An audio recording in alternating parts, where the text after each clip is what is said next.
का जन्म होगा और वर्ण संकर से कुल नरकवास हो जाएगा। वो तो घर का कुल के बात तो छोड़ दीजिए, आपके मानव काया है, ए मानव काया रूपी घर में ए जीव का स्त्री रूपी है, 5 ज्ञानेंद्रियां, 5 कर्मेंद्रियां, ये अगर दुष्ट हो तो इसमें कुपुत्र का जन्म होगा। अगर जिहा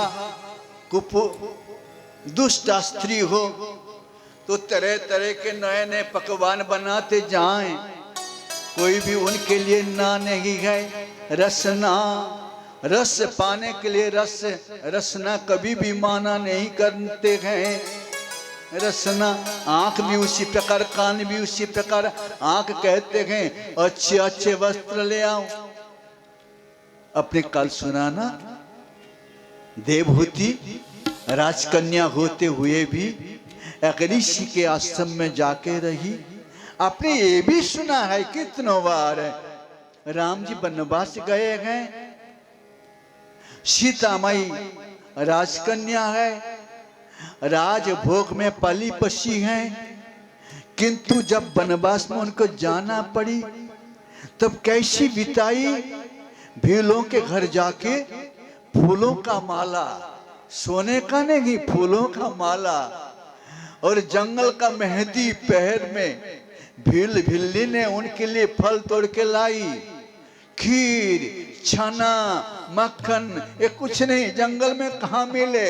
वन फल खा खा के हमारे सीता माई ने पति का सेवा किया, तब जाके काम रावण को उनने त्याग के राम भजन किया। ये दृष्टांत हमारे सामने वाल्मीकि ऋषि ने जगतवास के कल्याण के लिए रखा। आज सती नारी जगशाला में पहुंचते ही उनके पिताजी ने खूब गाली दिया। गाली देते ही कौन ऐसी सती नारी गए पति का निंदा श्रवण करके वहां पर खूब भोज भाज करे, दुखी हो गई। केवल इतने बड़े जग अनुष्ठान में उनका मौसी जी, उनके माता जी, उनके बहन जी छोड़ के किसी ने भी उनका आदर सत्कार नहीं किया। सती माता ने जगशाला के ईशान कोण में जाके बैठ गई। अपने घर घर जो ईशान कोना होता है वही देवस्थान होता है। ईशान कोण को साफा सुथरा आप रखेंगे तो आपका परिवार में स्वच्छता, देवता को संतोष मिलने से देवी गुण विकास प्राप्त होगा। ईशान कोण कभी भी किसी का भी हो, मैला कुचेला न हो जाए तो आपका अकल्याण उसमें समाहित है। बोलिए गोपाल कृष्ण भगवान की जय। अब सती माता ने उसी जगशाला में योग बल से शरीर को त्यागा था। पिता उनकी पति का निंदा किया दक्ष प्रजापति ने। बैठ गए, पद्मासन लगा ली, आंख बंद कर ली।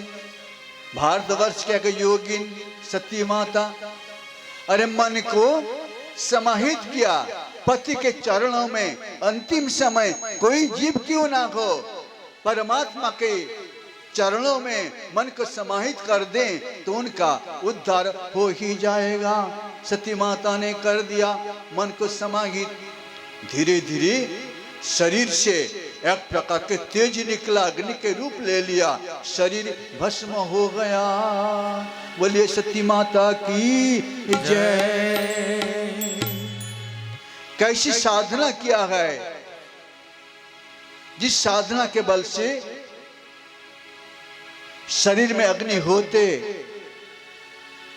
हुए भी कोई अनिष्ट नहीं करते, किंतु सती माता ने वही अग्नि को प्रकट कर लिया जिस अग्नि के नाम है योग अग्नि, शरीर भस्म हो जाते ही सारे यज्ञशाला में जितनी सब लोग बैठे हुए थे सभी लोगों ने हाहाकार मचा दिया।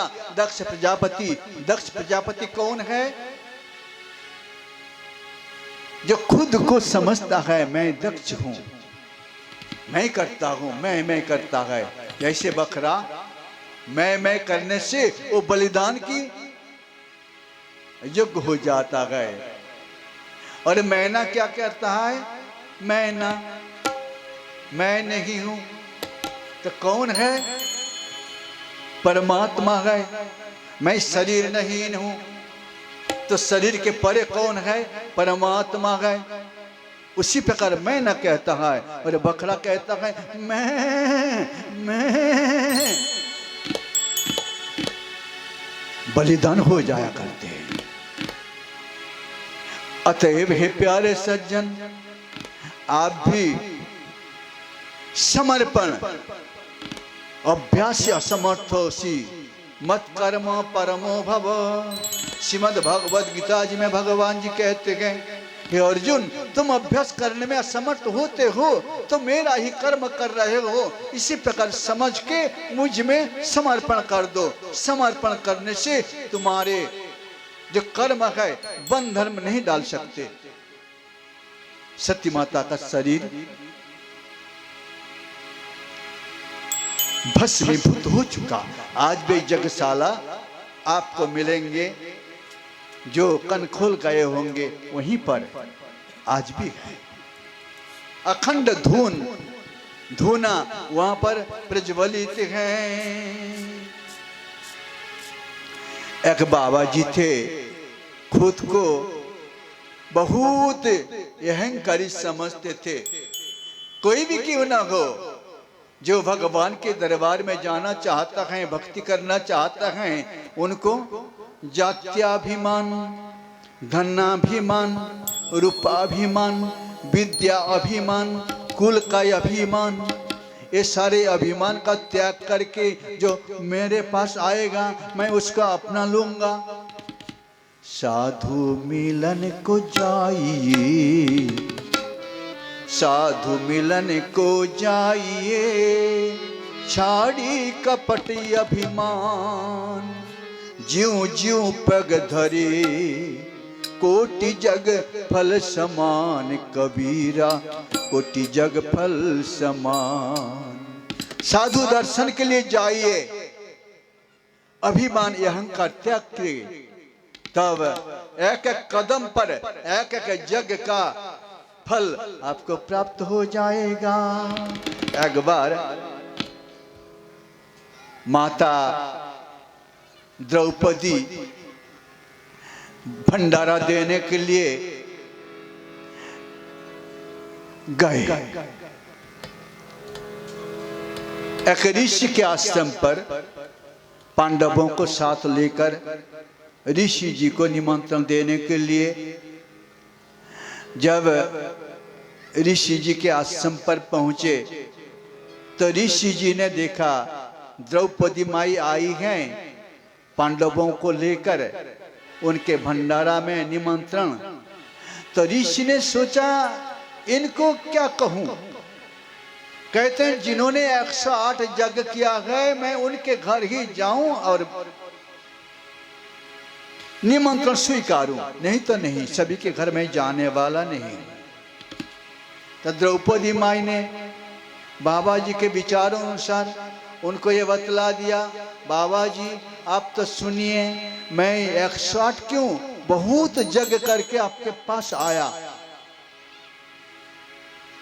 तो ऋषि जी को पता था ये तो वनवास गए थे, यज्ञ तक किया नहीं, तब कैसे यज्ञ किया।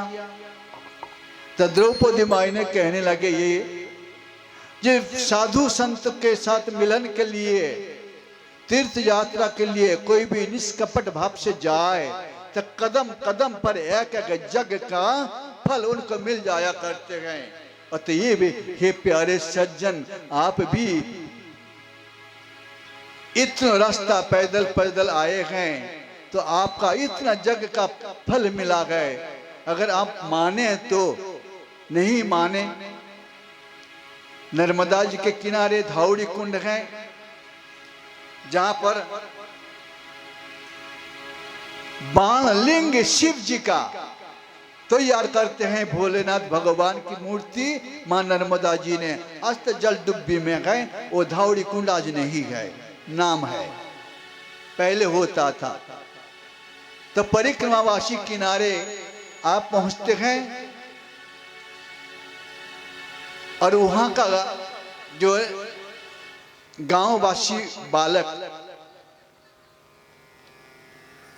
कंकड़ को ढूंढ ढूंढ के लाते हैं और साधु संतों को बिक्री करते हैं। जो भी मिल जाए, अठाने रुपया जो भी मिल जाए।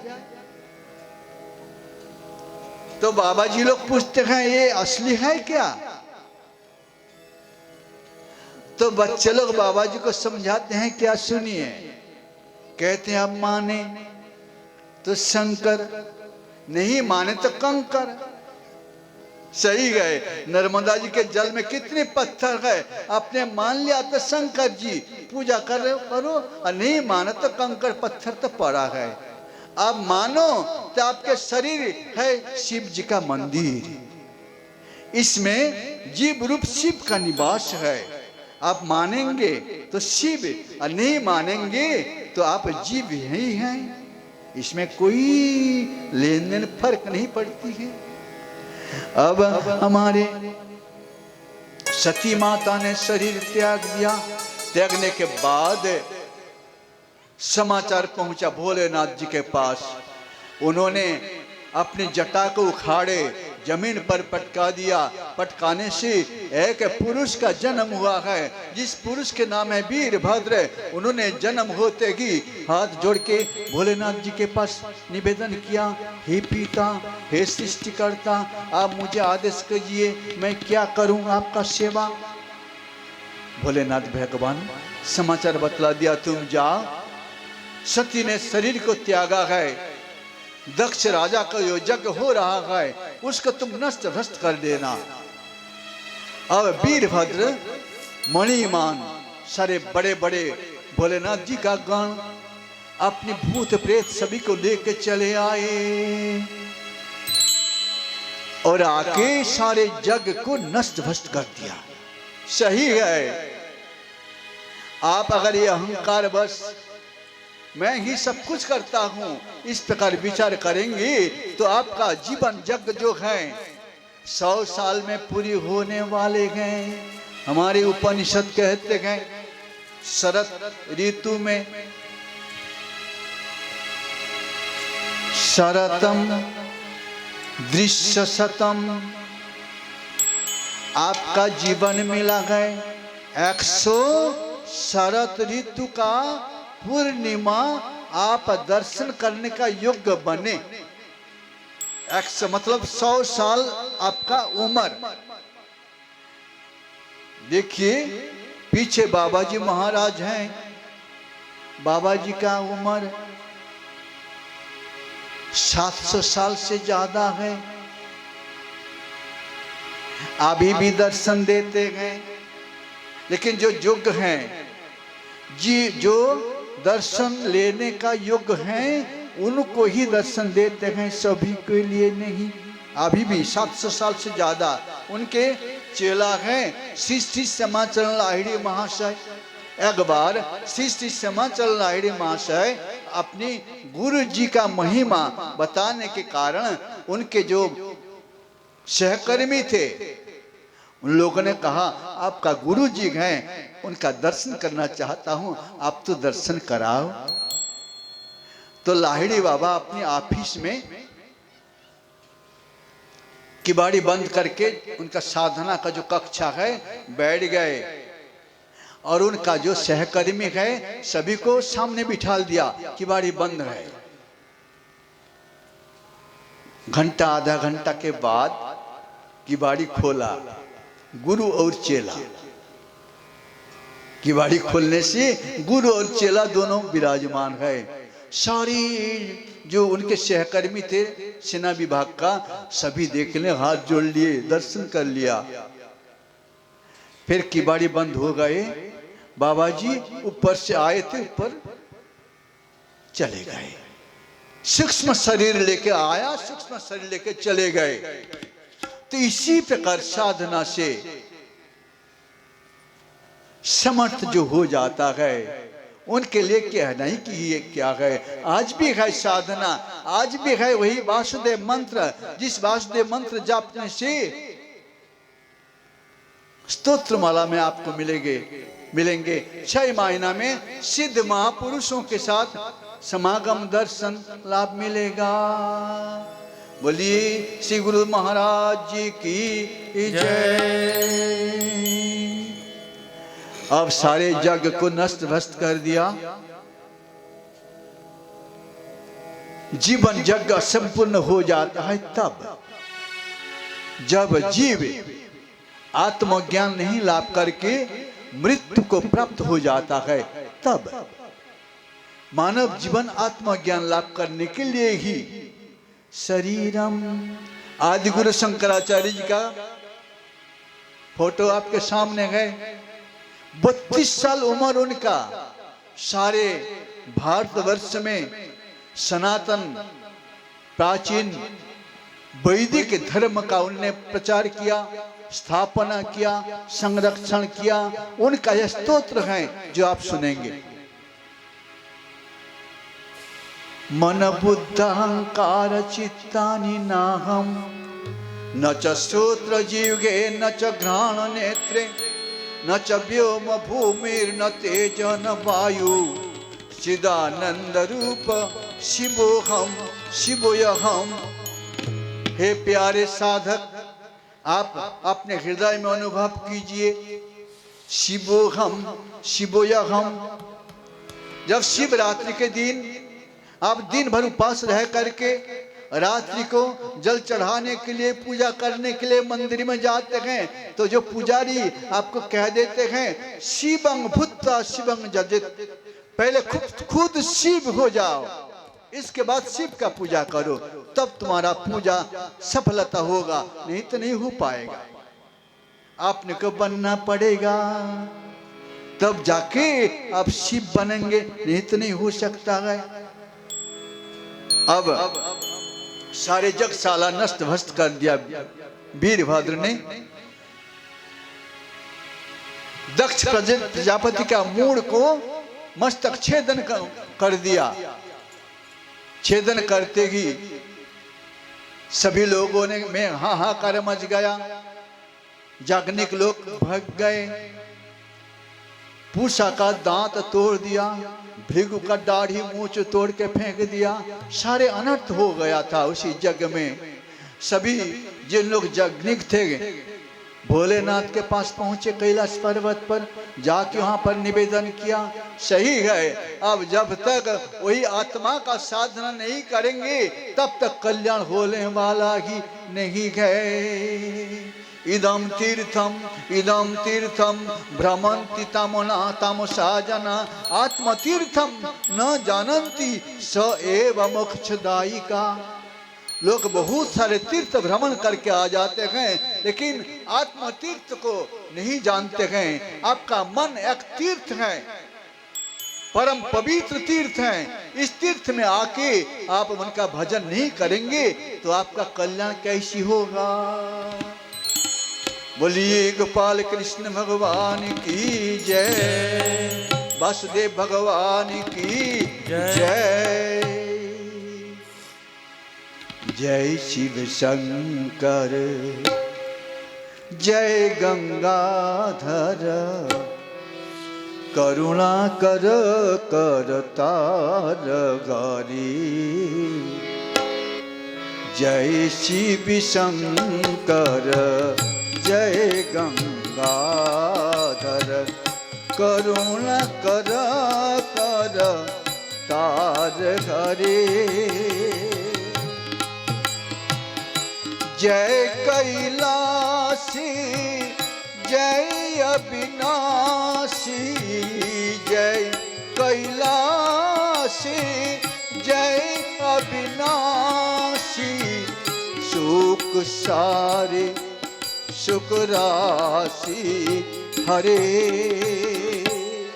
जय शिव शंकर जय गंगा गंगाधर करुणा कर कर तार हरे। जय शिव शंकर जय गंगाधर करुणा कर कर तार हरे। करुणा कर कर तार हरे। अब सभी लोगों ने भोलेनाथ जी को प्रसन्न करने के लिए स्तोत्र पाठ किया। भोलेनाथ जी प्रसन्न हो गए। प्रसन्न होके सभी को आश्वस्त किया। कहते हैं हे देवता लोग, हे ऋषि लोग, आप लोग जाओ। दक्ष प्रजापति का जो मस्तक छेदन हो गया है वहां पर अजय का मुंड लगा दीजिए, यज्ञ को समापन कर दीजिए। उन्होंने आश्वासन वाणी देके भेज रहे हैं। सभी लोग आ गए, यज्ञ समापन किया, अज का मुंड लगा दिया दक्ष प्रजापति का जो मस्तक छेदन हो गए थे। मतलब क्या है? अज शरीर भले ही बदल जाए लेकिन आत्मा का बदलाव नहीं होता है। पुनराय पुनराय बार बार अपने संस्कार लेके जन्म लेता है। श्रीमद् भगवद गीता जी में 15वां अध्याय पुरुषोत्तम योग प्रवचन करते हुए भगवान जी कहते हैं हे अर्जुन सुनो, मनः शस्त्रारेन्द्रियाणि प्रकृति स्थानि कर्षति। अंतिम समय जब आ जाया करते हैं तब ये मन आप कानों से जो किया, आंखों से, कानों से, हाथों से, पैरों से, ये सारे का सारे संस्कार लेके मन एक शरीर से दूसरे शरीर पर चले जाते हैं। किस प्रकार? जैसे आपके जमीन है जहां पर आप विराजमान है, ये जमीन में बरसात ऋतु जब आ जाया करते हैं तो एक भी जमीन में जल होते हुए भी, मिट्टी, धूप, हवा होते हुए भी बथुआ का भाजी नहीं निकले। और जब सर्दी आ पहुंचे, अब गेहूं बो दिया, पानी दे दिया, 15 दिन के भीतर देखिए बथुआ का बीज इतने बड़े बड़े हो गए। और जब बरसात का ऋतु आएगा तो बथुआ नहीं निकले। मां नर्मदा जी के किनारे देखिए इतने दिन तक जल डुब्बी रहते हुए भी एक भी धतूरा का बीज नहीं सड़े। जल उतर जाने से धतूरा बीज निकल गए, फूल